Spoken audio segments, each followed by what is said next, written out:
Hey, what's going on? It's your boy BT, and we are live once again here on YouTube to talk about the Roman Gonzalez Kal Yafai fight. It's gonna be a good one, man. It's good to be here in Texas again. It's good here. It's good to be, covering their fights this week. Um, and I'm not gonna lie to you guys. Like I travel a lot. I go around a lot. I move around a lot.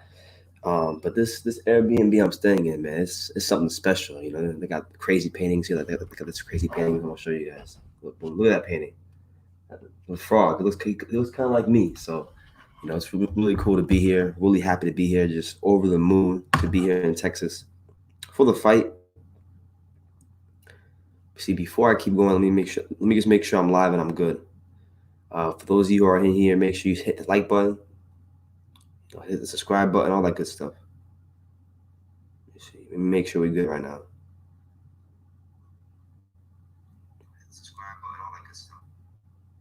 All right, we are good. Okay. So it's your boy BT, and we're live here from Frisco, Texas. It's really, really cold. It's not quite South Florida, but it's good to be here, man. It feels really good to be here. Today I got here just to kind of before we get into the nitty gritty of breaking down this fight, because I do have a lot to say in regards to the Roman Gonzalez Kal Yafai fight. Before when I got here, I thought the press conference was today. I thought the press conference was today, but apparently they moved it to tomorrow. So I actually want to go into the hotel, which is about 10 miles from where I'm staying, and I actually ran into Marcos Caballero, who was Roman Gonzalez's trainer. And the funny thing was he knew who I was, because apparently we were Facebook friends for all these years, and I never even knew it. And I had a chance to interview him, so that'll be out on the channel tomorrow. Marcos Caballero has been Roman Gonzalez's trainer for the last like two fights. Since the first Rongbasai loss, and I had a chance to talk to him. And these guys are very confident about this fight. I mean, he's confident about this fight. His everybody on the team is confident about this fight. So yeah, man, it's really I think it's going to be a really good battle between Kal Yafai and Roman Gonzalez. But the press conference is actually tomorrow, so you guys can actually expect interviews tomorrow, because I thought they were today. But you know what? Let's not waste any time.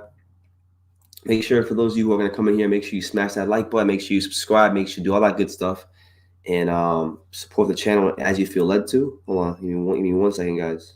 Give me 1 second. Hold on. But yeah, I wanted to get into this fight because this is a massive fight for the Super Flyweight division. Not just for Kal Yafai, but also for Chocolatito Gonzalez. This is a fight for him. Hold on. Give me 1 second, guys. Hold on. Give me 1 second.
All right, we're back. We're back. I just had to I had to go use the bathroom right quick, but let's just get into the fight between Roman Gonzalez and Kal Yafai.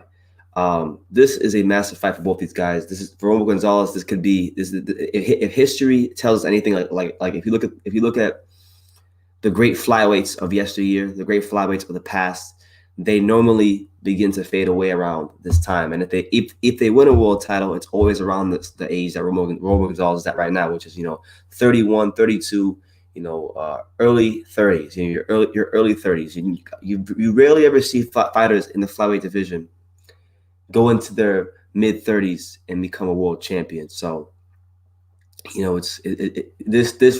truly believe this could be Roman Gonzalez. This will be Roman Gonzalez's last title shot. This will be Chocolatito's final title shot as a fighter, and what's been nothing short of a storied career. For Kal Yafai, on the other hand, he's looked at to be the younger fighter, but he's 30 years old himself, so he's at a good age in his career where he's got to get a move on, and he's got to really prove himself as one of the elites. Because Kal Yafai, look, I like Kal Yafai. I had a chance to go to England and interview him, but he's the jury's still out on Kal Yafai. Nobody, we don't know how good he is yet. We're still trying to figure out how good Kal Yafai is. And he early in his career he fought Luis Concepcion, from a two-weight world champion, defeated him, which in my opinion is the best win of his career and probably the best performance of his career. Since then, he's fought some mid-level fringe contenders, guys like Sho Ishida, Israel Gonzalez, guys like that. And he hasn't really looked sensational. He hasn't been exactly blowing the boxing all the way with his skills. So when you take that into account, this is a massive step up for Kal Yafai, because he's been going from fighting, fringe contenders, mid-level contenders, to now fighting not a guy who was not just champion, but a guy that was the pound king of boxing, a fighter that will one day go to the Boxing Hall of Fame, no doubt about it, with Roman Gonzalez. So it's a huge step up for him. Let's look at how we got here. Let's look at how we got here with Chocolatito and Kal Yafai. Let's go through the last three fights and let's try to dissect these fights and look at them through their proper context. Okay, so we'll start off with Kal Yafai since he's the champion, and he's also the betting favorite. So listen, I'm not condoning betting here on True School Sports. It's not what I do. But if you're looking to bet, you might want to put some money on Gonzalez. Gonzalez will be a very live underdog. Okay. So when we look at Kal Yafai's last three fights, 3 fights ago he fought David Carmona in Fresno, California. And David Carmona was a fighter that many people may remember him for his fight with Carlos Cuadras, former world champion Carlos Cuadras, who also fought Chocolatito. David Carmona is a very tough, rugged Mexican fighter, and to me, this is actually probably, in my opinion, aside from maybe Luis Concepcion, this is the best performance of Kal Yafai's career, because he fought a guy who loves to get into wars, loves to get into dogfights, and he beat him at his own game and wound up stopping him. So the fact that he can beat a guy at his own game, like Carmona, who's experienced, yes, he's limited, yes, he's not the creme de la creme, but he's experienced, and he goes in there and he comes to win every fight. You'll never see him fold up or just be content to go 12 rounds. So the fact that he stopped him, it shows you that maybe he might not be as good as Eddie Hearn says he is, but I don't think he's as bad as some other boxing fans will say he is, because he's had a reputation of being the weakest champion in the division. So because of that, people say he's worse than he actually is. But you can't really say that about Kal Yafai, because Kal was an Olympian for the UK. He boxed on a very good GB team. And now he's been world champion and made 6 title defenses. So look, I don't care who you are. If you make 6 title defenses, you gotta have some sort of quality to you. All right. So he got a stoppage over David Carmona. Then he had what was, in my opinion, and this is only my opinion, so don't crucify me for my opinion, but when he fought Israel Gonzalez, okay, he fought Israel Gonzalez in late 2018 in Monte Carlo, and I genuinely thought that this was one of the worst robberies of 2018. Gonzalez was a guy that early in that year he took the fight with Encajas on short, German Encajas, the IBF champion, on short notice, gave him 10 rounds, went 10 rounds, got stopped. Came back, didn't have had a full training camp for this fight with Yafai, and I thought he won. I mean, he looked really, really good in the fight. I just had a chance to watch it, so I'll get into stylistically what I took from that fight and how it applies to Chocolatito. But he beat him, and then his last fight was on the Demetrius Andrade Suleki undercard. He fought a Dominican fighter named Nobelto Jimenez, and that was just a stay busy fight. So, it's been a really, really underwhelming title run for the most part for Kal Yafai. I like him. I met him, lovely guy, but especially going off his last 3 fights, he fought a no-name in Jimenez. He got a perceived gift in the eyes of many people against Gonzalez, and then he had, in my opinion, what was the best performance, one of the best performances of his career against Carmona. So, he's Mr. Jekyll and Hyde. He's fighting up and down to the level of his opposition, but he's never had to fight this high to his level of opposition with Chocolatito. So it's quite interesting with Cal. And he's a younger guy. He's a fresher guy. He's been in a lot less wars as a fighter.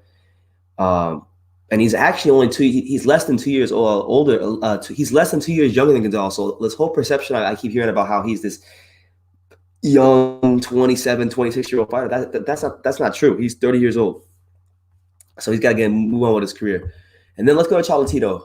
Going to Chocolatito, his last 3 fights have been interesting because 3 fights ago was he suffered the worst loss of his entire boxing career. And that's when he got absolutely destroyed, folded up, and humiliated by Stylistic Rungvisai.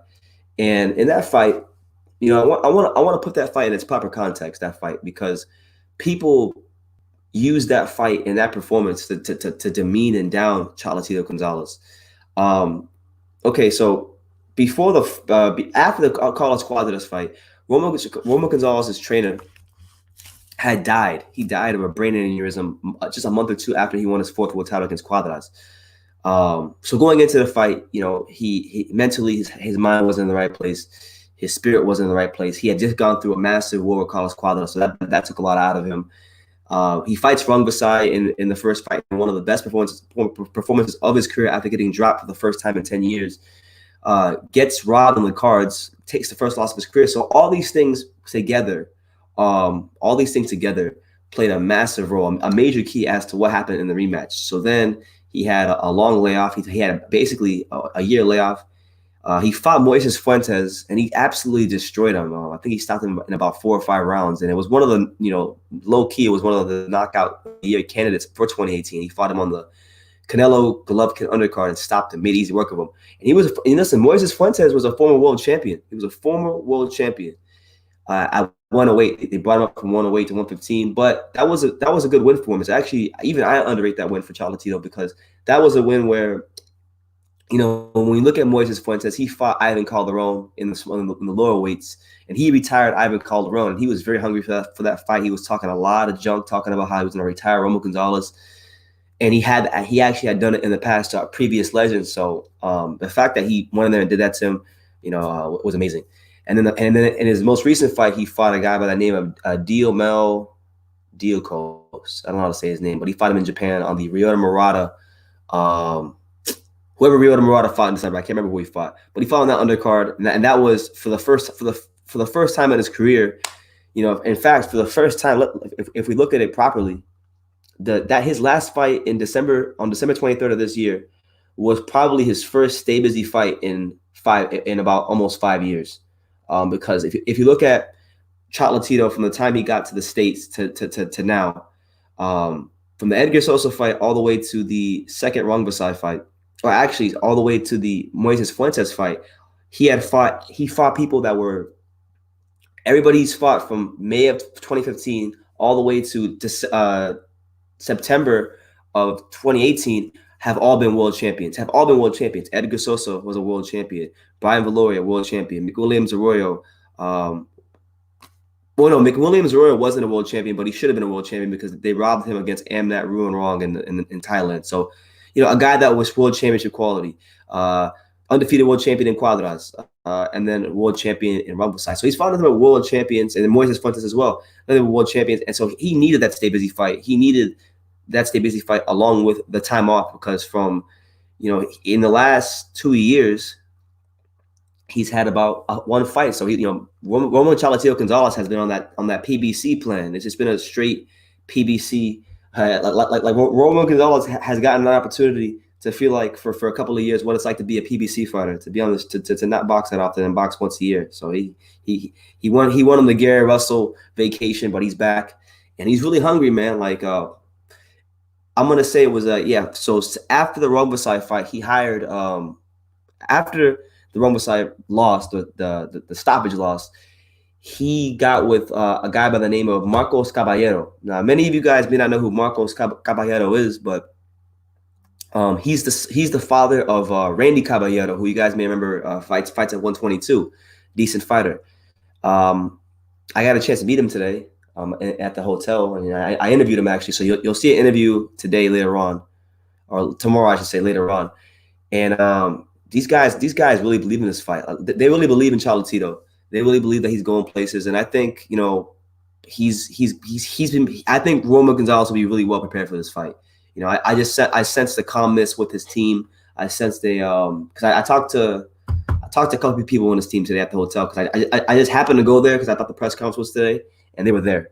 So it was really good stuff. It was really good stuff. But stylistically, let's get into the stylistic portion. Or actually, you know what? Before we get into the stylistic portion of this fight, let's get us some comments. So let's get us some comments. All right. So we got. Let's see. Let's go up here. We got Renee Lanza. He says, "Vamos chocolate." I agree. Vamos chocolate. Pastor Guerrero. He says, "Chocolatito campeón." Absolutely, as a champion forever. Oh, we got a celebrity in the house. We got my main man, Johnny Boy. Everybody go subscribe to Johnny Boy. Great channel, very entertaining, very great guy. He says Chocolatito is gonna whack this kid, and you know what? It's not far fetched. It's not far fetched. Space Jew. He says, "Yo, what's good, man? How you doing?" We got Red Glove Militant. Shout out to Red Glove Militant, loyal supporter of the channel. We got my man Triple JJJ. He said, "What's up, BT? I hope all is well, bro." Yeah, man, everything's great. I'm actually in Frisco, Texas right now. I'm staying in the Airbnb. It's like the nicest Airbnb I've ever been in. I mean, it's a lovely place. The person that's hosting me is very lovely. It's a very nice woman. So yeah, it's great. I'm really enjoying myself. Hope you're well, Triple JJJ. Haven't really seen you in a while. I don't know what's been going on. We got Triple J or LA12. Shout out to LA12. LA12 is always here supporting. He says Estrada versus Rungvisai. That's a great fight, but they already fought. They fought twice. They fight a third time. I'm going with Estrada. Let's see. We got. You can't hold that loss to Rungvisai against the true fighter of the decade, Roman Gonzalez. You can't. If you're gonna, because I always see people when Daniel Jacobs lost to Dimitri Pirog, I heard everybody they pulled out every excuse in the world for Daniel Jacobs. Oh, his grandmother died, this, that, and the third. But then when it happens to Chocolatito, they don't highlight it and it never gets talked about. And on top of that, he fought a much tougher fighter than Dimitri Pirog. He fought a much more rugged and physical guy than Dimitri Pirog, and he fought on a weight class that really isn't even his best weight class. So yeah, okay, we got my man. Shout out to my man, Lawrence RBE. Got lots of love for Lawrence. He's always here. He's always supporting. He asked me. He says, "BT, what's good? Did you get your press pass?" And the answer to that question is yes, I did. I got my press pass. I got I got a press pass, and my dad got a press pass. But my dad's not here with me yet because he had to stay home to take care of some stuff. So he'll be joining me probably on Thursday or Friday. So for now, I get to enjoy this beautiful Airbnb. To myself. It's great. But yeah, I'll be there. Me and my dad will be ringside. Yeah, man. I finally figured out a formula that works for me. So that's why. That's exactly why. That's exactly why. I'm doing it more often. Julio Ochoa, shout out to him. He says Chocolate is going to outwork and outthrow the power puncher. I agree. I'm gonna get into that in a second, but I just want to make sure I acknowledge everybody in here. Big ups to True School. I'm rooting for Chocolatito. Yes, Eldar. I'm rooting for Chocolatito myself. But if he were to lose the Kal Yafai, I wouldn't be mad because Cal's I met Cal, so it's a bit more personal. I like Cal. I think he's a good guy. Pastor Guerrero says, "I'm going from Florida. I'm going to Texas to see the fight, Chocolatito Campeón." I'm from Florida too, Pastor Guerrero. I'm in Texas already though. I'm already here in Texas. I'm already in Frisco. I'm about maybe 9 or 10 miles away from the arena. Shout out to Enrique Luna. He says the weigh-ins are on Friday. Hope you're there, champ. I'll be there, no doubt about it. I'll be there 1,000%. 1,000%. That's because there's too many haters and race bettors. They can never keep it real or consistent. Yeah, man. It's a sad world. It's a sad world we live in with these boxing fans. They don't ever want to be consistent. But I'm not always consistent because everybody has their biases. Everybody. I don't care who you are. Even the most unbiased person has their biases. But I at least put the effort in to try not to be biased. Chocolatito looks bigger and stronger. The time off helped him. I think the activity will win. Yafai lost versus Israel Gonzalez because of activity. Yeah, pretty much. And I actually agree with you with Chocolatito. You know what's funny? I didn't get a chance to really sit there and talk to him because I actually saw Chocolatito in passing today because I was at the hotel because I thought the press conference was today, but it's tomorrow. And I ran into some of the guys from his team, and they're great people. All of them are. And on the way out, I saw Chocolatito and he gave me a fist bump. So that was pretty cool. All right. But anyway, let's get into the fight stylistically because that's what we're here for. That's what you're here for. That's what I'm here for. That's what we're all here for. So, in terms of this fight, I went back and I went back right before I came on and I rewatched two fights from both these fighters. I watched two key fights from both of these fighters in their career. For Kal Yafai, I watched his fights against Israel Gonzalez, which was very controversial, in which many people thought he lost and he struggled. And then I watched his fight against Luis Concepcion, which is probably the best performance of his career. And for Chocolatito, I watched the Moises Fuentes and his last fight. So just recent fights for him. And we'll start off with Kal Yafai. The main thing I realized with Kal Yafai in the Israel Gonzalez fight was that, and not just that fight, but most fights, he's somebody that, he traditionally fights with a high guard. So you'll see Kal Yafai fight like this with a high guard. And because he fights in a high guard, his head stays on the center line. He doesn't really, he's not very, he's not incredibly slick. He likes to block punches with his gloves, but you don't really see a lot of movement with Kal Yafai. And on top of that, a big problem he had in the Israel Gonzalez fight was that he allowed Israel Gonzalez to get off first. He allowed him to get off first.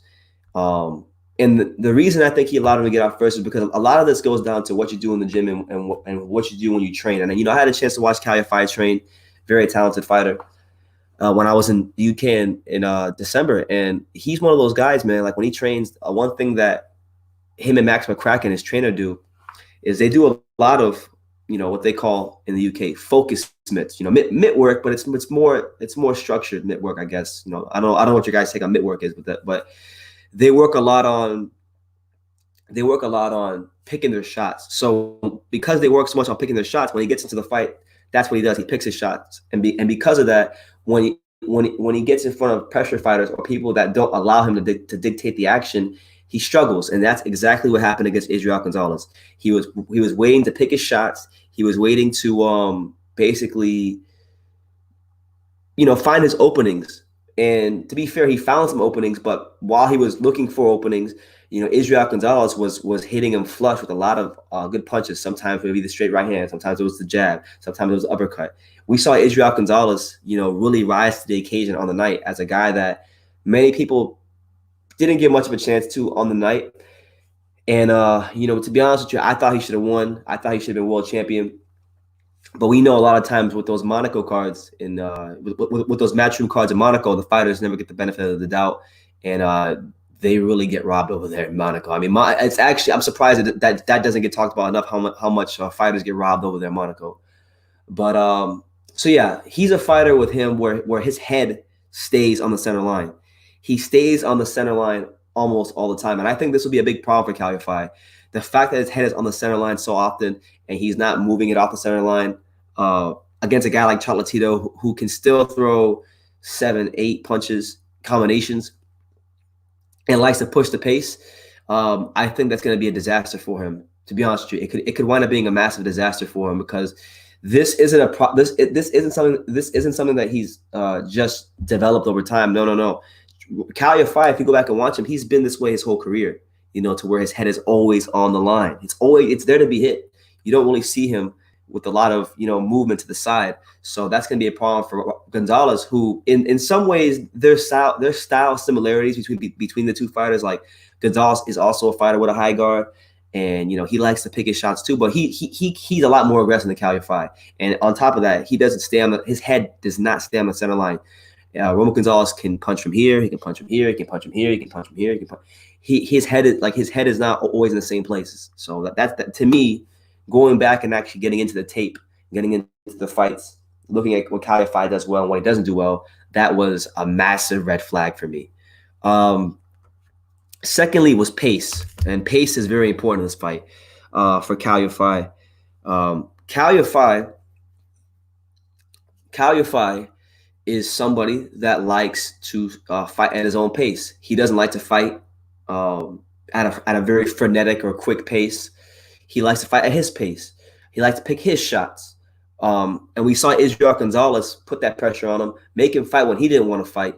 And we saw how he struggled. And you know, he fought one Gonzalez, but now he's fighting the Gonzalez, Chocolatito Gonzalez. And my thing is this: when Chocolatito puts that pressure on him, because at some point in that fight, you know, probably from the word go, he's going to put that pressure on Kal Yafai. And when that happens, when he starts seeing those 5, 6, 7, 8 punch combinations, will he have an answer? Will he be able to handle the body shots? Will he be able to handle, you know, just the dexterity of Roman Gonzalez? Because Roman Gonzalez, you know, he moves so well. He punches from so many great angles. It's very tough. It's very tough. So pace is a big thing. If Kal Yafai can show us something new in this fight and find a way to control the pace of it, then you know, then that would increase his chances to win. But if he can't control the pace of the fight, and you add the fact that his head stays right on the center line, he's in big trouble. Straight up, like you know, so pace is a big thing. Going to Roman Gonzalez, going to Chocolatito, he's 32 years old. He's 32 years old, and this is an age where, you know, even the greatest of flyweights, this is where it's the last hoorah, whether it be for good or for bad. It's usually the last hoorah. To use a comparison from the past, if you want to go back to past comparisons for guys, for the little guys, the great little guys like Michael Carbajal, you know, Michael Carbajal was an amazing fighter. He's arguably, you know, he's up there as far as the greatest flyweights of all time. And he was, you know, he was a great puncher, one of the hardest flyweights, arguably the hardest hitting modern day flyweight puncher of all time. And his last fight, Carbajal, was in 1999 against Jorge Arce, you know, another good Mexican fighter. He stopped him, and you know, he won his last world title, and he called it quits after that. Okay, so he was 30. He was just 2 months shy of his 32nd birthday. He was 31 years old when he won that world title. Gonzalez is 32 years old right now. So, you know, I think it's a safe bet to say that win or lose, Chocolatito this will be his last world title shot, no doubt about it. But pace is a very big thing, because Kal Yafai, he's not one of those fighters that's going to come out and press forward. Like, you're not going to see Kal Yafai press forward against Roman Gonzalez if Roman Gonzalez is holding his ground and he's getting off first. But if he sees that you're not getting off first, and if he sees that your punch output is not high, then he will press you. That's what happened in the Luis Concepcion fight. Luis Concepcion, you know, he sustained a good work rate throughout the fight, but you know, when he took rests or when he had lulls in the action, that's when Kal Yafai decided to go press the action and fight him. So, you know, there's that. Now, as far as the positives, there are like a lot of you guys are just writing Kal Yafai off, saying that he's going to get KO'd, and he might get KO'd. But there are some positives that he has going for him that could be a hindrance to Chocolatito. Number one, he's a bigger fighter than Chocolatito as far in terms of the size, you know. So if he's able to tie him up, lean on him, I think these things could bode very well for Kal Yafai. He's a really good counter puncher. He's got good footwork, even though he hasn't really displayed it. Like, he hasn't really displayed much of that good footwork in his recent fights. But if you go back and watch the Luis Concepcion fight, you know, he was turning Concepcion. He was counter punching him. He was turning and counter punching him. He was turning and getting off first with the left hook. So there's positive things for Kal Yafai that he can build off of. It's just, my thing is, I don't think he has. I'll be honest with you. I don't think he has the toolbox to deal with a Roman Gonzalez. I really don't. And you know, like my thing is this, right? And I'm gonna remove my emotions for a second, because I've met Kal Yafai and I really like the guy. Like, I really like the guy and I respect him. But let's remove that for a second and let's just call a spade a spade. Okay, Chocolatito and Kal Yafai were trying to they were trying to make this fight in 2017. There was offers floating around in 2017 for this fight. and Yafai's team turned it down. The offers were turned down. The fight never came together. I made videos about this back in 2017, and they really took their time getting Kal Yafai to this point, and I think they took their time for a reason. Because my thing is like, and this is my logic: if you're a world champion flyweight boxer, you were a top amateur for the Great Britain Olympic boxing team, and probably one of the best Great Britain Olympic boxing teams of all time, which I believe was 2008. Then why would you wait so long? Why would you wait so long to put your guy in with a top fighter like a Roman Gonzalez, like a and Cajas, like all these guys? I mean, I know Kal Yafai, when I interviewed him, he said that they've been trying to get these fights for years, and the niggas kept falling apart. But I'm not so sure. I mean, I'm not saying he's lying, but he could just be parroting what Eddie Hearn is saying to him. And, I don't know, man. I just think I'm not really buying it. I'm not really buying it that they couldn't, that the fights kept falling through because of Chocolatito or the other fighters. I think somewhere along the line, I'm not saying Kal Yafai didn't want to fight these guys. I'm talking about Eddie Hearn, Matchroom Boxing, people who control his career. I think somewhere along the line they didn't want that smoke for Kal Yafai at that point. They wanted to wait for the right time to take a calculated risk. And to be fair to him, this is the best time to fight Chocolatito for them. He's 32 years old. He hasn't been in a real meaningful fight since the second Roman Gonzalez fight. So it's perfect. Kal Yafai hasn't really been damaged too much. But then one thing we also have to look at with Kal Yafai is that he's somebody that, as a flyweight, as a super flyweight, even if you go back to his fight years ago with Luis Concepcion, I believe he missed the weight, and he's a really thick, really big guy for the weight class. So, he's good. I know weight is an issue for him. I know it will be an issue for him. I know it's a bigger issue that his team will let on. So, with that being taken into account, with that being said, these are the things that you got to look out for going into the fight tomorrow. So that's what it is. But let's get to some comments. Let's get to some comments. I see some big names in the chat. Some big names as far as people who come to these lives. All right, let's highlight some comments. We got my main man, 50 grand. We got well, actually, let me go up. We got Rob87. Shout out to Rob87. He says Chocolatito is back for all the glory, and he also says salute BT. Salute to you, Rob. And yes, I really believe he is back for glory. It's gonna be, if Kal Yafai, I'm telling you right now, Kal Yafai wins this fight, he's one of the most legit flyweights in the world, no doubt about it. If he wins this fight, like legitimately, if he stops him or puts on a boxing clinic and wins the fight, he is one of the most legit flyweights in the world. Shout out to my dad. My dad is here. Everybody say hi to my pops. Pops isn't here right now, but he'll be here hopefully Thursday or Friday. And by the way, Pops, this place is super nice. This is like the greatest place I've ever stayed in. L-Dog, because I thought Israel Gonzalez beat Kal Yafai 7-5. It was a close fight. It was a close fight. I had it a bit wider. I had it 8-4, but I could see 7-5.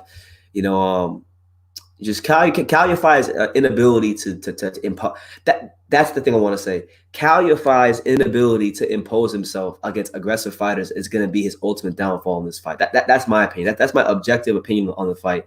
He's a talented fighter. If there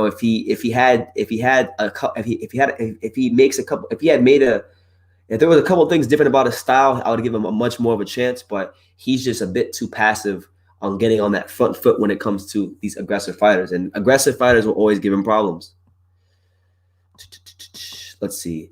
European Arabs do not have it. Since Barrera whooped Prince and Traviso, or Ase whooped Hussein, the biggest danger will be robbery. Well, I'm not going to get into the race talk, that's too much. But, I would have put it past Matchroom Boxing to rob Chocolatito. And you know what? Honestly, listen, you guys, if Matchroom Boxing decided to rob Chocolatito, that would be the stupidest thing they do, because you got to understand, I'm going to the fight, but Pops is going to be there, and Pops is crazy, But normally my dad is crazy in the comfort of our own home. He's crazy in the comfort of our own home, but he'll be ringside for this fight with me. So straight up, like if they rob Chocolatito in this fight, oh my God, Pops might go and give Eddie Hearn the the 5-star frog splash or a DDT or the Stone Cold Stunner, he might go insane. So they better not rob Roman Gonzalez because I know my dad will go crazy, and I will too. And I'll it would be bad if they do that. So hopefully the right fighter wins, whoever it is.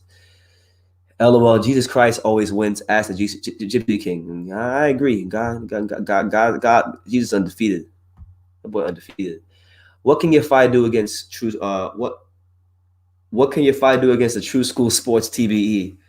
What could he do? I mean, in my opinion, he's got to really go for the gusto in this fight. He can't come into this fight looking to, box and be smart, or as the Brits would say, be cute. No, don't go in there to be cute. You're fighting Roman Gonzalez. You're fighting, one of your heroes, one of your idols, supposedly. So go in there and look to hurt this man. Because if you can't hurt him, you're not going to beat him. You're not going to outbox Roman Gonzalez. Nobody's ever legitimately outboxed Roman Gonzalez. And listen, I like your fight. He's good, but I don't think he has it in him to do that. So what he can do is he can't. I don't think he can outwork Chocolatito. He's not going to throw more punches than him.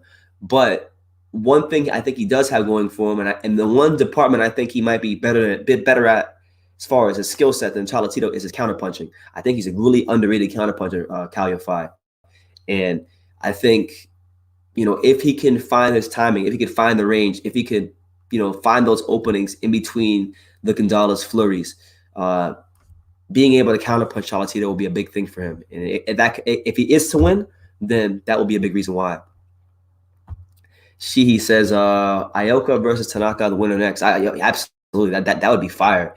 And if Ioka comes out of that fight, if Kazuzoto Ioka comes out of that fight as the winner, which I don't think he will, I'm going with Tanaka to fold him up. But if Ioka does come out of that fight the winner, then he's got to. And if Gonzalez comes out the winner of this fight, he's got to fight Chocolatito because he ducked him. He clearly ducked him a couple of years, 2014, 2015. He ducked him. He didn't want no. He's one of the handful of top fighters that ducked Roman Gonzalez back in the day. He's right there with Inoue, and he's right there with him and Inoue are right there at the top. That's the two main guys that ducked him and didn't want no smoke when he was in his prime, straight up. But Ioka's a good fighter. We want to see that fight. My man Enrique Luna, he says there's only one Estrada, Super Bad Sinisa. I saw that she announced a fight today. Apparently she's fighting March 28th. So hey, shout out to my baby mama, my wife, Sinisa Estrada. She's fighting soon. Who's on the rest of the card? We're gonna get into that glove up or shut up. We're gonna get into that as soon as I finish talking about Gonzalez versus Yafai, which I'm almost done. I'm almost there. I'm almost done talking about it. Where we at? I think I'm about done. If they fight 12 rounds, if they fight the 12 rounds, Kal Yafai is going to win it by points. And this from my main man, Leonardo Gonzalez. Yeah, probably. He'll get a decision. So, Chocolatito cannot afford to go to the cards. He's got to go in there and fold this dude up. And to his credit, it looks like the time off has done him some good. He looks physically a lot stronger. He looks physically a lot bigger. And he looks like his body's really growing into the weight, which could spell a disaster for Kal Yafai. But we'll see. If Kal Yafai wins this fight, then Kal Yafai is going to go become a star. Space Juice says big ups, Pops. Yeah, big ups to him. BT, it's boxing. Anything can happen. Anything could happen. But I'm just going by the styles, man. I stylistically, my objective opinion is, unless they go to a decision, I don't see how Kal Yafai can beat Roman Gonzalez legitimately, because I haven't seen anything in his past that would suggest that he can hurt Chocolatito, and I haven't seen anything in the past to suggest that he can fight in a different style, because he still has the same trainer he's had pretty much his whole career. He trains the same way he was training 3, 4, 5 fights ago, so I don't really expect too many changes in Kal Yafai from a stylistic standpoint. So that's just what it is. But as far as my official prediction for this fight. I'm going with the Roman Gonzalez 8th round stoppage. I just think there's levels to boxing, and there's a reason why Eddie Hearn, Matchroom Boxing, and all parties involved waited to make this fight when Kal Yafai's been world champion since 2016. So I got Roman Gonzalez breaking him down and stopping him in the 8th round. I would like to get your predictions down below. So you guys below, tell me what you think. Who do you have winning? How do you have them winning? If you think someone's gonna get stopped, you put it in the you put the round and when you think it's gonna happen in the comments, and that's what it is. Where's my water at? My throat's getting a bit dry. It's a bit colder in Dallas. So my throat's getting dry. But yeah, it's your boy BT.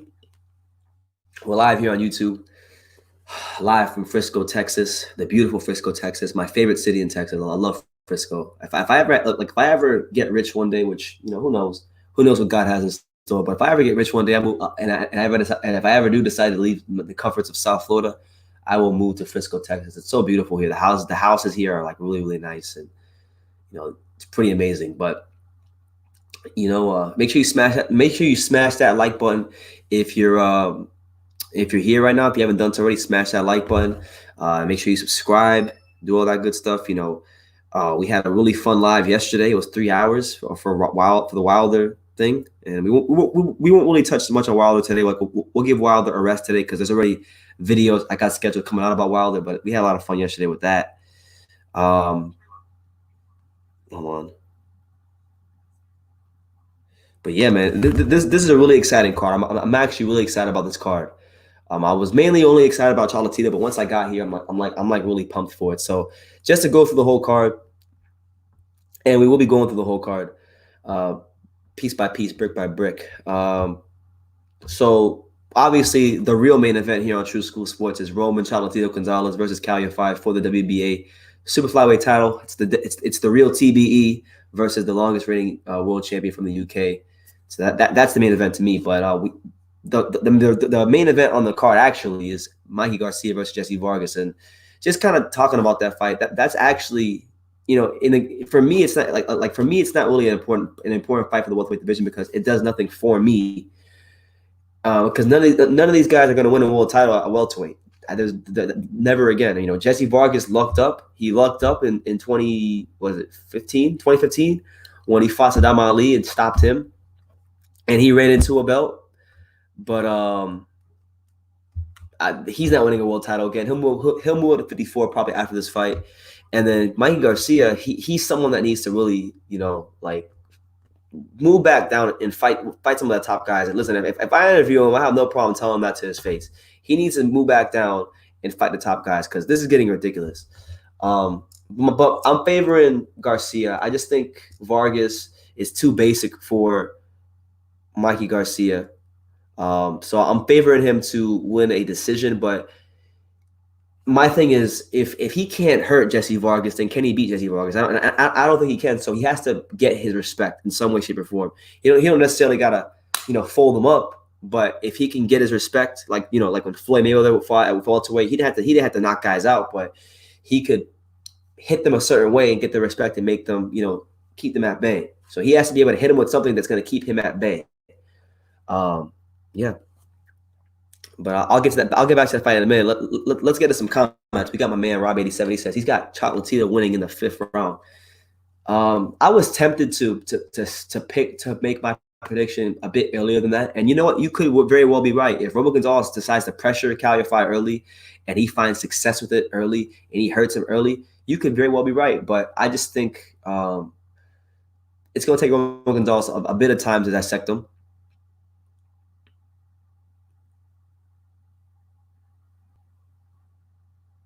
Yeah.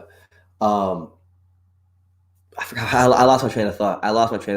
Oh, I was saying, yeah, if he pressures him, right? If Chocolatito pressures Kal Yafai and he has success with it early, then it'll be very big. It'll be very big for him, and he could stop him in the 5th round. But it all depends on when he really puts that pressure on him, how much success he has with it. I think it's gonna take him a bit of time because I do think Kal Yafai, with him being so big and he can get physical. He has proven in the past that if you close the gap on him, he can get physical.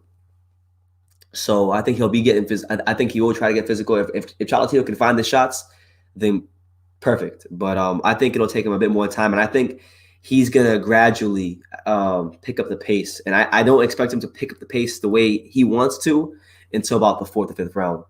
And after that, I think it's gonna take maybe another 2 rounds to stop Kal Yafai. Because listen, Kal Yafai has never lost. He's undefeated on paper.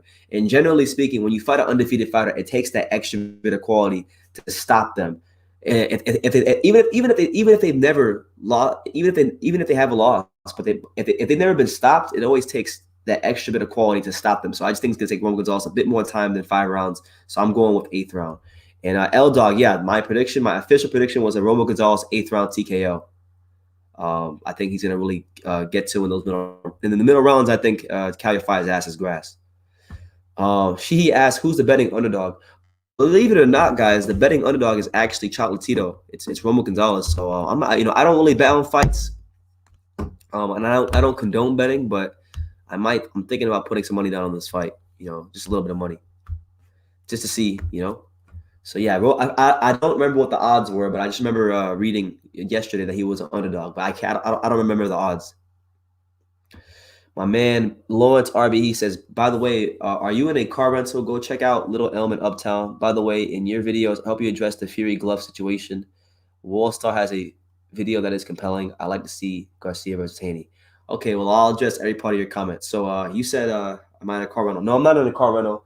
I got to the airport this morning, and I took the Uber from the Dallas airport to where I'm staying here in Frisco. And I know about Little Elm. I've been to Little Elm a couple of times because I lived in Dallas for a year when I was like 19 years old. So I know Dallas a little bit. I know about Harry Hines Boulevard and Clyde Warren Park and all that stuff downtown, or uptown or whatever.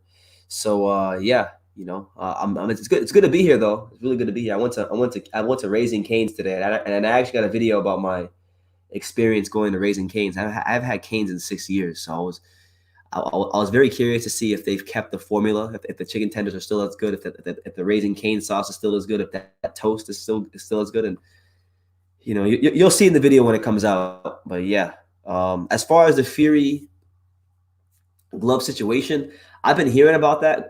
Like I think I saw something about that when I was at the airport, but I haven't really looked into it for myself. So I'm gonna refrain from commenting on that until I actually research it for myself. I like to see Garcia versus Haney. I mean, they did a little face-off, so hopefully that he fights Devin Haney because he needs to fight somebody, man, and he needs to stay at a weight class. Like I'm sick of him like carefully picking and maneuvering his way through weight classes. Like, no, bro, stay in a weight class, try to dominate the weight class, try to be the best in the weight class, fight the best in the weight class, and I don't know. I'm not a fan of how he's, how he's moving his career, but that's just my opinion. That's my opinion with his career. All right. But as far as the rest of the card, we talked about Garcia versus Vargas. I just can't see a scenario where, if Mikey Garcia can't hurt Jesse Vargas, then I think Vargas will catch him with something. So he's got to hit him with something in the first 3 or 4 rounds to keep him at bay, because Vargas has proven in the past, like he fought one of the most durable and tough and strong heavyweights in the world in Timothy Bradley. And, he was getting outboxed thoroughly for the whole fight. And then the 12th round comes and boom, he had Bradley out on his feet. And luckily for Bradley, he survived. There wasn't enough time, but Vargas has proven in the past to be a danger for all 12 rounds. And you know what? I'm rooting for him. I like Jesse Vargas. I've met him a couple times. I haven't seen him since 2017, but I've met him a bunch of times. He's a very nice guy. He's a very humble guy. And aside from that, I just don't like Mikey Garcia. Like, I don't like him. I think he's a diva. I think he's got a lot of just problems, man. Like, he's got a lot of problems. He needs to fight the best, because his like Mikey Garcia, his entire comeback so far has been a joke. His entire comeback, in my opinion, and I have no problem telling him this tomorrow if I see him. If I get a chance to one-on-one him, I will tell him these things in a respectful manner.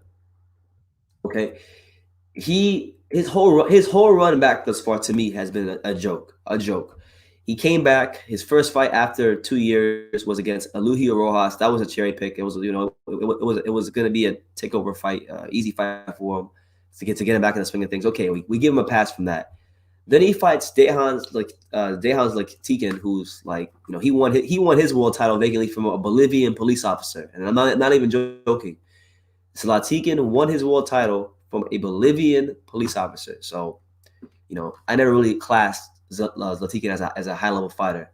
Then he fought Adrian Broner, who, let's be honest, listen, guys, and I know some of you guys who like Broner may disagree with me, but Adrian Broner is a C-class fighter. He's he's got talent, he's got some good athletic gifts, but he's a C-class fighter. He fought him right after. He fought him 5 months after Adrian Granados beat him in a 10-rounder and got robbed on the cards. So, you know, I never really rated that win highly, even though he beat Adrian Broner more decisively than anybody has until Manny Pacquiao fought him. You know, I still didn't class it as a great win because I didn't look at Adrian Broner as a upper echelon fighter at that point.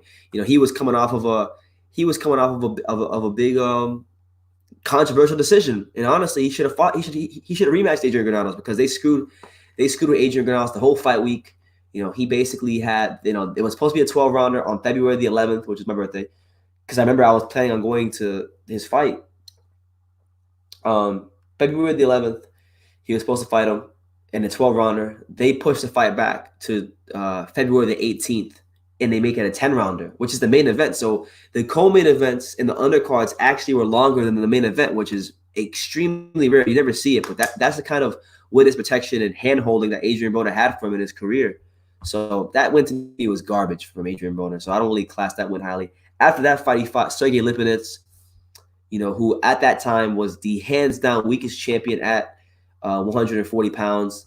And honestly, I saw Lipinets fight in person in the fight that he had before that against the Japanese fighter Akiri Kondo, and I thought Akiri Kondo, you know, gave him all he could handle. You know, when I went there and I saw it live, I thought he won.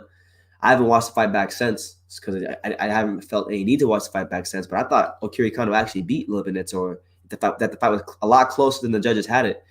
So that win to me wasn't that great. And then he fights Robert Easter Jr. and everybody says, okay, well, it's a unification fight. Robert Easter Jr. is undefeated, and you know, on paper, he is undefeated. But come on, we know, anybody who knows boxing knew that Robert Easter Jr. went into that fight was undefeated, and we knew that fight was not going to be competitive because we knew that Mikey Garcia is much better than Robert Easter Jr. You know, this is the same Robert Easter Jr. that in the fight before he won. He got a gift. You know, in fact, he was coming off of 3 gift decisions in his last 4 fights. And yes, I said 3 gift decisions in his last 4 fights. He got a gift against Richard Comey in 2016. Then he got a gift against Denis Shafikov in 2017. Then he got a gift against Fortuna in 2018. So we know Easter wasn't no great fighter. We know that he was very vulnerable. We knew that a fighter at the caliber of Mikey Garcia should be able to beat him soundly. And fair play to Mikey Garcia, he beat him soundly. He folded him up like a blue steel chair in unified titles at 135. But then he never defended the titles at 135. Never defended them ever. Never defended them. Dropped the belts. Avoided fighting Lomachenko. Avoided all the challenges. You know, he ducked Jorge Linares, and he ducked Jorge Linares as well. You know, because it's before he fought Lipinets, he had an offer to fight Linares. He turned it down and he went his own way. He fought Lipinets. So he ducked Linares, who at the time was the number 2 guy in the division. He ducked Lomachenko, who was the best fighter in the division at the time, and it still is. And he just maneuvered his career as he see fit. And then to me, the most damning thing for Mikey Garcia of all of the things in his career, the most damning thing was when he decided to go up to 147 and fight Errol Spence for the money, because that's what it was. It was a money grab. All this BS about him wanting to be great and daring to be great, you know, that's not the case. We knew that he wasn't going there to be great. He was going there he was going in there to collect a check, and he fought just like it. He got shut out by Errol Spence, and I think it says a lot about it. I think it says a lot about his character that he'd rather go and get his ears boxed off and lose to Errol Spence at 147 so he can get, you know, a pat on the back for going up to 147 when he loses, than to fight Lomachenko at 135, knowing that he could very well get embarrassed by a guy who's considered to be the best fighter at his weight category. So I don't know, man. I just don't like Mikey Garcia, and you know, it says a lot. It says a lot about Teofimo Lopez that at the age of 22, with only having maybe 1 or 2 or 3, you know, legit like bodies on his resume, it says a lot about Teofimo Lopez that he's willing to go in and defend his title for the first time against Vasily Lomachenko at the age of 22. But yet you have Mikey Garcia. You have a guy like Mikey Garcia who has 40 professional fights. He has 40 professional fights. He's 32 years old, and he don't want no smoke of Lomachenko. So win or lose to Teofimo Lopez, you got to respect him because he's doing what Mikey Garcia is afraid to do. So that's how I see it. So that's one fight. But let's get to some comments because I missed a couple of comments.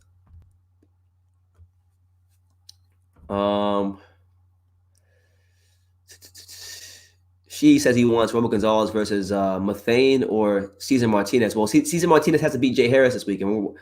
So we can't look past Jay Harris. Jay Harris is a solid fighter. Jay Harris, he's proven to be a solid European level fighter, Commonwealth level fighter. But it's a step up for him, and it's an opportunity of a lifetime. And we'll get into his story later on because I think his story is quite fascinating. Yeah, Roman is a favorite. He's a Gonzalez Yafai is a slight favorite. How about Chocolatito versus Romicide 3? I mean, I wouldn't mind seeing it if Gonzalez can show that he's that he's in a good place and that he beats Kal Yafai. I would love to see him fight Romicide. Maybe he wins that fight and could avenge that loss, and then all of a sudden those losses don't look so bad. Rob 87 parroting my thoughts exactly. Mikey is a hoe. Mikey is garbage. Well, I wouldn't say he's garbage. He's actually he's an extremely talented fighter, but he for as talented as he is here, he lacks a lot of this right here. He does. He lacks a lot of this. So let's see. Did you see Akira Yagashi's performance against Mathane last September? After this performance, what do you rank Roman's win over Yagashi with his best wins? Well, to be honest with you, that's actually one of the very few fights at flyweight I've been meaning to get around to, but I just haven't been able to get around to it. But I did hear about the performance. For Akira Yagashi at his age to be turning in performances against fighters of that level, it makes his win look even better because Yagashi was a guy that was the lineal champion at 2014. So Chocolatito actually fought him when he was better, and he made him look like how he made him look. But the fact that Yagashi's went on to become champion since Roman Gonzalez fought him, and he's giving guys like that, tough fights, it says a lot. But I have to watch it to really give you my honest opinion. What happened to Rung with Sion? Where is he signed to? No, that's a great question. He moved to 118. Well, he was supposed to move to 118, but he hasn't fought since losing to a guy with Strada. Who is he signed to? I'm not really. I really couldn't answer that. I don't know. He might be signed to DAZN, but don't quote me on that. I'll have to look it up. L Dog says, I got Lomas by stoppage, but respect to Teofimo for taking a fight. Yeah, he's taking the fight, and I give him a great chance to win. I'm picking him to win. Jose Chavez says, El Chocolatito, Papa. Exactly. The best. The real TBE. Mikey is a good fighter, but he's very basic. I think Lomachenko's superior hand speed and movement would have given Mikey hell. I agree. That's why I think Mikey didn't want to fight him. That's why Mikey fought the Lipinitzes of the world and guys like that. The angles, the dexterity, the speed, the precision, mainly the precision. I think that's the main thing that throws people off about Lomachenko because, we hear a lot of people talk about the footwork and all these skills and whatnot, but I think it's the precision of his punches are probably the most underrated part about him.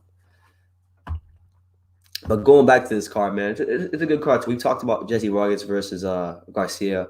My prediction for that fight is for Mikey Garcia to win a close fight. I think he might have to actually get up off the deck to win the fight. But I got Garcia winning a fight. I'm gonna say he wins a tough split decision over Jesse Vargas. Maybe a UD. I said I said UD in my video earlier, so I'll stick to my pick, my original pick. Mikey Garcia UD. I just think Jesse Vargas is one of those fighters where he's a master of many things. Well, no, he's a man of many things, but a master of nothing. He's not really great at one particular thing. So that's what it is there. The other big fight on this card, because there's two world title fights on this card. You got Yafai versus Gonzalez, which is a world title fight. But then you got in the weight class below, the old weight class of Chocolatito, You have Julio Cesar Martinez versus Jay Harris. Now, Julio Cesar Martinez, he's coming off of a very, very controversial fight with Charlie Edwards, who was the WBC uh, flyweight champion, and he's recently vacated the belt as he's stated that he can no longer make the weight, and he's moved up to 115, so he might be fighting Kal Yafai very soon. But he was absolutely folding up and destroying Charlie Edwards, and he hit him unfortunately. Otherwise, he'd be world champion. Since then, he beat Christopher Rosales, who's a good fighter. A name in the division. This is the same Christopher Rosales who stopped lights of Patty Barnes and Diago Higa and some really, really good fighters. Some really, really tough fighters. So, Martinez, we know if he's not world championship material, he's like the closest thing to world championship material in that division without being a world champion. He's fighting a guy in Jay Harris, and listen, I like Jay Harris. I've been reading about his story. I've been reading a lot about the Jay Harris story, and I'm not gonna lie to you guys. I'm a sucker for the underdog story. I love the underdogs, and this guy is gonna go into this fight as an underdog. So for those of you who aren't very educated on Jay Harris, and to be honest with you, I'm still learning about him, but I've read up a little bit about him today and last night as well before my flight. And this is a guy in Jay Harris who he's a good fighter. He's undefeated. He's 17-0. He's coming to you straight from Swansea, Wales. So shout out to Swansea City Football Club. But he's 17-0, 9 knockouts. He's very well proven.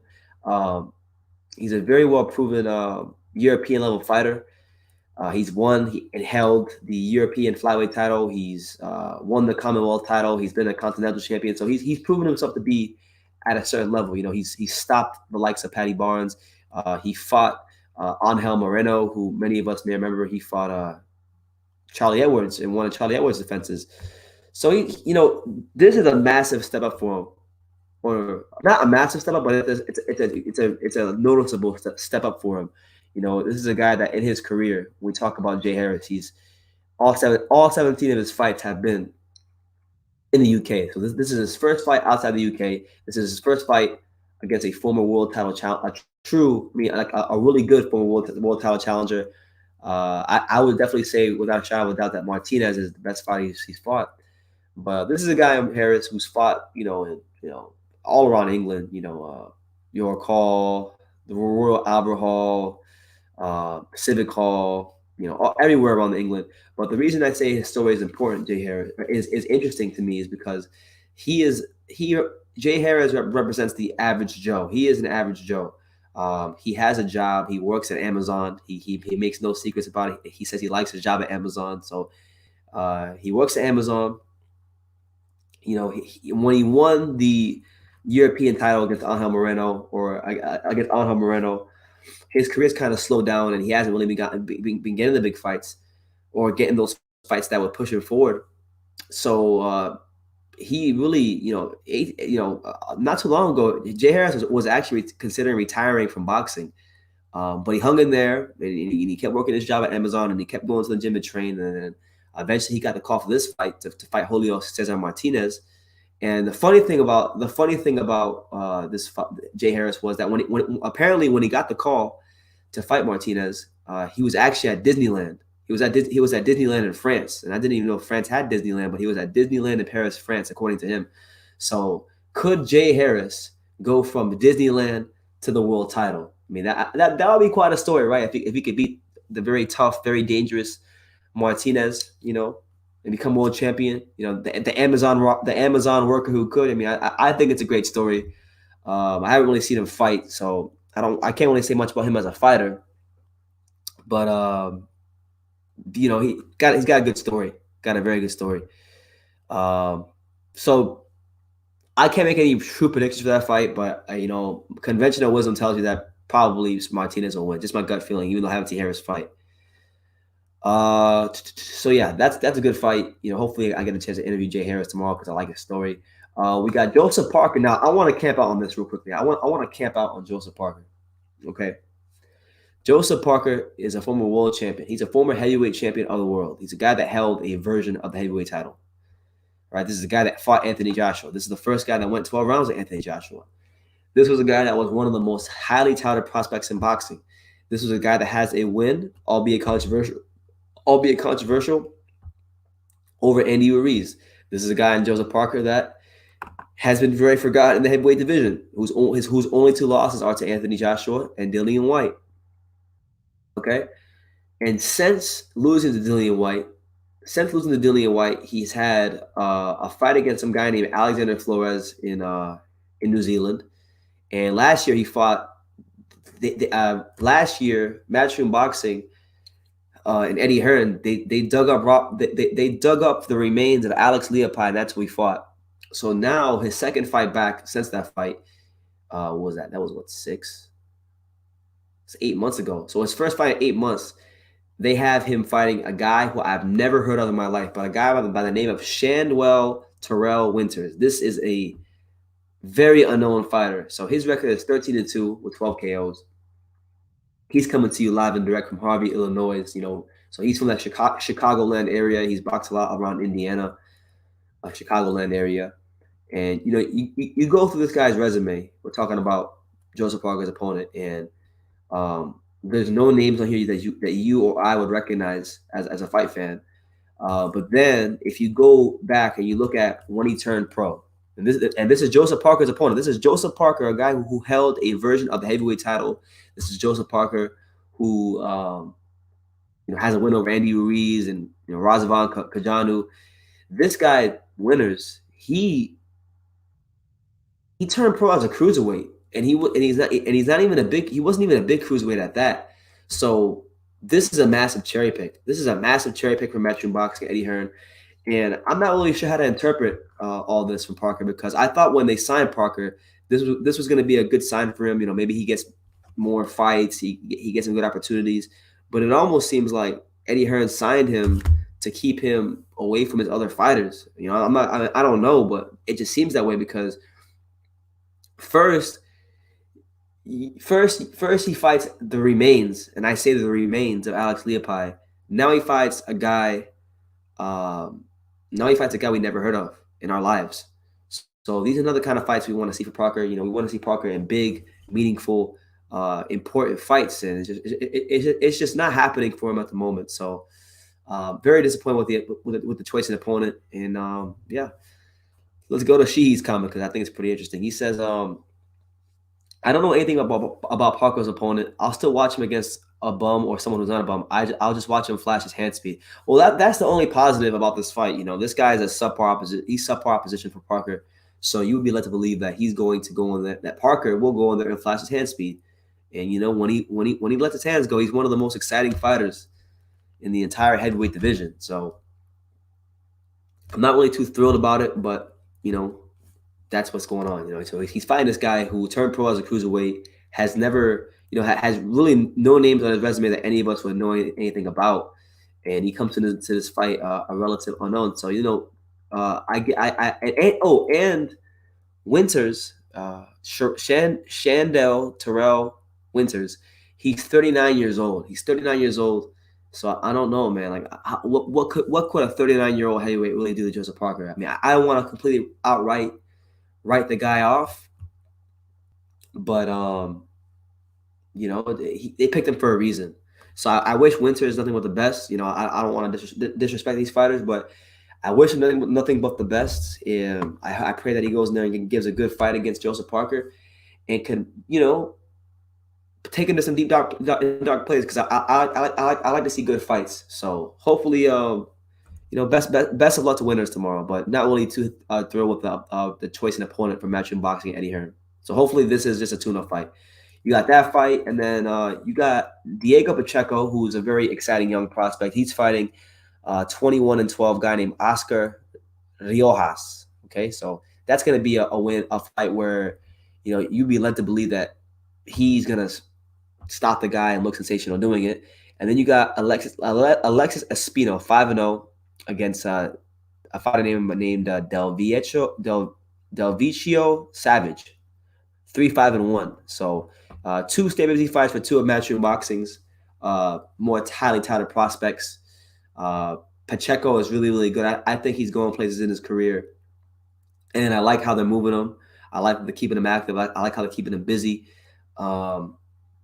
This was a guy in Pacheco who was one of the most highly touted amateurs in the whole country. So to see him, active is good for his career. And I think of their young fighters, because Matchroom Boxing has invested a lot into the young American fighters, which is one thing I like about Eddie Hearn and Matchroom Boxing. Otha Jones III, Raymond Ford, guys like that. I think this guy Pacheco right here is probably the the best one. I think he's the one with the most potential in terms of in the ring and out the ring. I think with him being a Mexican American, that's gonna bode well for him. With his style, that's gonna bode well for him. So he's going places. I would say for the Matchroom Boxing prospect rankings, I would say he's probably number one, barely. Number two would probably be like Otha Jones III. Three would be like Alexis Espino, and four would be Raymond Ford. Because Raymond Ford's a good fighter too, but Raymond Ford, because he's got to tighten up some things. And then and then the other fight we have is Israel Madrimov, who is a super welterweight prospect, 4-0. Had a big amateur pedigree from Uzbekistan. He's getting a lot of hype, and they're fast tracking this guy. He's 25 years old, and Eddie Hearn and Matchroom, they think he has world champion written all over him. So. Yeah, man. Let's get to some comments. So shout out to everybody. Shout out to everybody here. Make sure you smash that like button. If you're here, support the channel. Subscribe if you haven't done so already. And super chat if you feel led to. Now, let's get to some comments. L-Dog says, Tiafimo is an extremely dangerous opponent, but I don't think he'll be a difficult fighter for Loma to beat. He could KO Loma, but I don't think he can win on points. I actually agree with you. I don't think he can win on points either. And I don't think he's going to try to win on points. I think he's going to stop him. That's my prediction. I think Teofimo Lopez will stop Lomachenko at some point during that fight. Jose Chavez says, sorry, Vargas is more skillful than Mahi Garcia. Perhaps so. I hope you're right, but I don't think he is. But I want him to win. And Cajas versus Estrada needs to happen. Yeah, hopefully, man. And they need to get in Cajas a fight, And Cajas seems to be the most ducked and avoided fighter in the division because we never really hear about him getting any big fights. We hear his name thrown around every now and then, but they don't want no smoke with my man in Cajas, Manny Pacquiao Promotions. Stand up.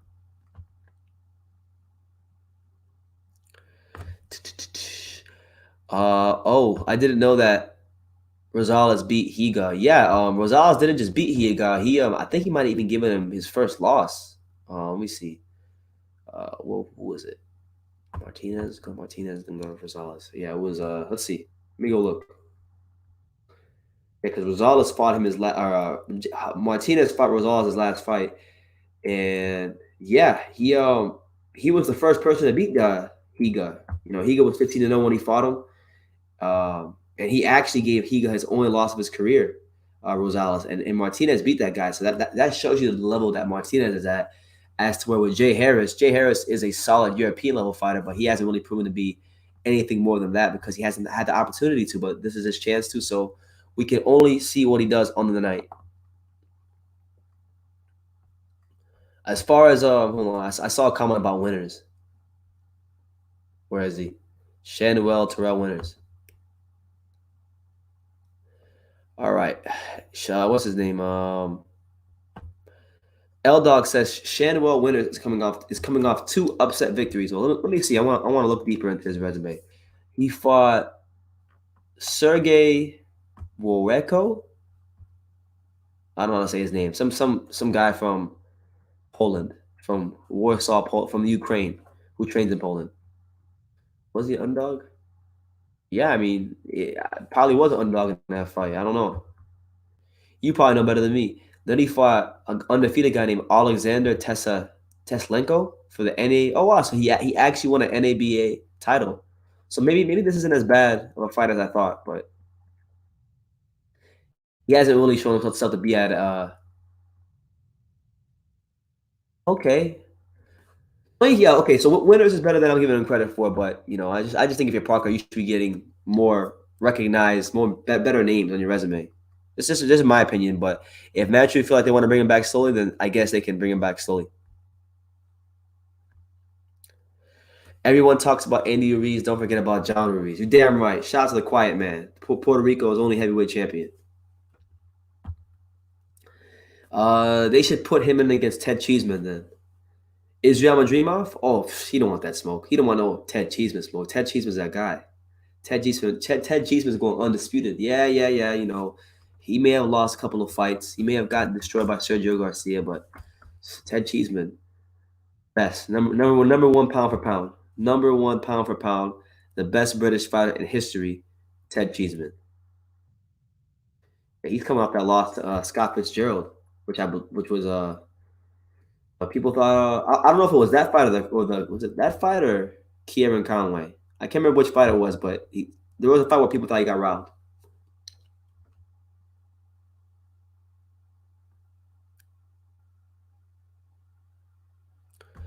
We got Julio. Okay, so Leonardo Gonzalez is saying Julio Martinez is a 112 champion. It's not even a 115-pound fighter. The 115-pound fighter is full of top-notch fighters right now. Let's see what he can do at 112. Then we can talk about the 115 weight class, SMH. I don't know why you added the SMH in there, but I know he's at flyweight. I know he's at flyweight. Is he champion though? Did he beat? Was Alex fight a title fight? Oh shit, it was. Okay, so yeah, I stand corrected. I overlooked the fact that that was a that he won a title. So yeah, he comes into the fight as champion. So yeah, thank you for the correction. 112. I mean, yeah, he better make sure he really solidifies himself at 112 before he moves up to 115 because they got so many great fighters at 115. 115 is to me one of the best divisions in boxing. She says I thought Cheeseman got robbed too. Yeah, man. Yeah, Ted Cheeseman. Um, he didn't get the benefit of the doubt in that fight, but it is what it is. You can't get them all. But yeah, man, I'm really excited for this card. You know what?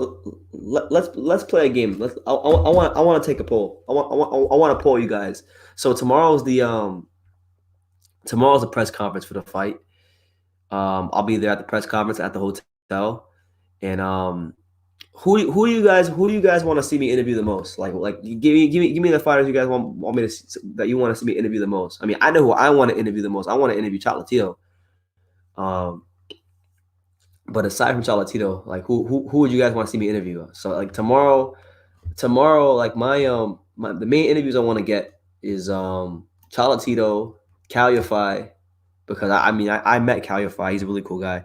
Um, I want to get Kal Yafai. I want to get Chocolatito. I want to get probably Gamal Yafai because we're good friends, and I want to get his take on the fights. Um, I want to talk to Jay Harris because I like his story. From Disneyland to the world title.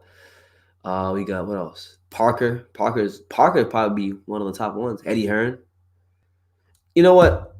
I don't even know what I'm asking. I know what to do tomorrow, so never mind. But yeah, gonna be a good fight. We're gonna have all kinds of coverage here on True School Sports, so you guys just make sure you stay tuned for that. But it's getting a bit late here, and I do gotta get some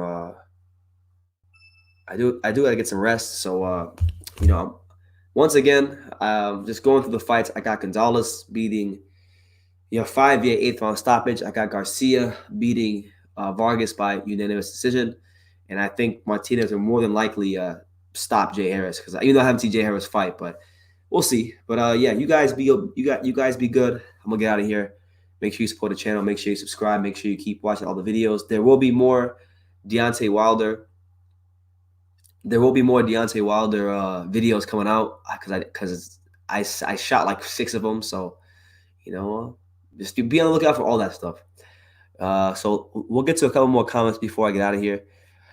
My man Greasy Bastard says, and I like the name. Says, bro, all jokes aside, why does your hairline look like a mountain range?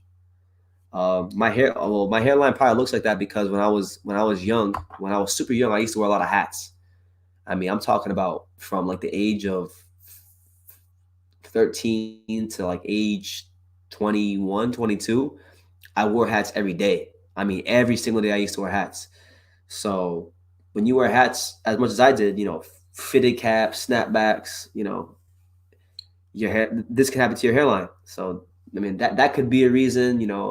I know one time when I was like I'm gonna say like ninth or 10th grade, I was broke as hell. And I remember I couldn't afford a haircut. My hair was like Crazy. My hair was crazy. My hair was crazy. And I remember my friend's mom offered to give me a haircut, and she ain't no damn barber, and she fucked my shit all the way up. I got clowned in school the whole day. It was pretty bad. It was really bad. But I don't know. I know you're fucking around, but I'm giving you I'm still answering your question. I still wanted to answer the question. The baddest man on the planet can't carry a 40-pound vest. My sides. Yes, man. Deontay Wilder. I don't know what his issue is. I don't know what's wrong with this guy. This guy has so many issues as far as how he's been dealing with the fight.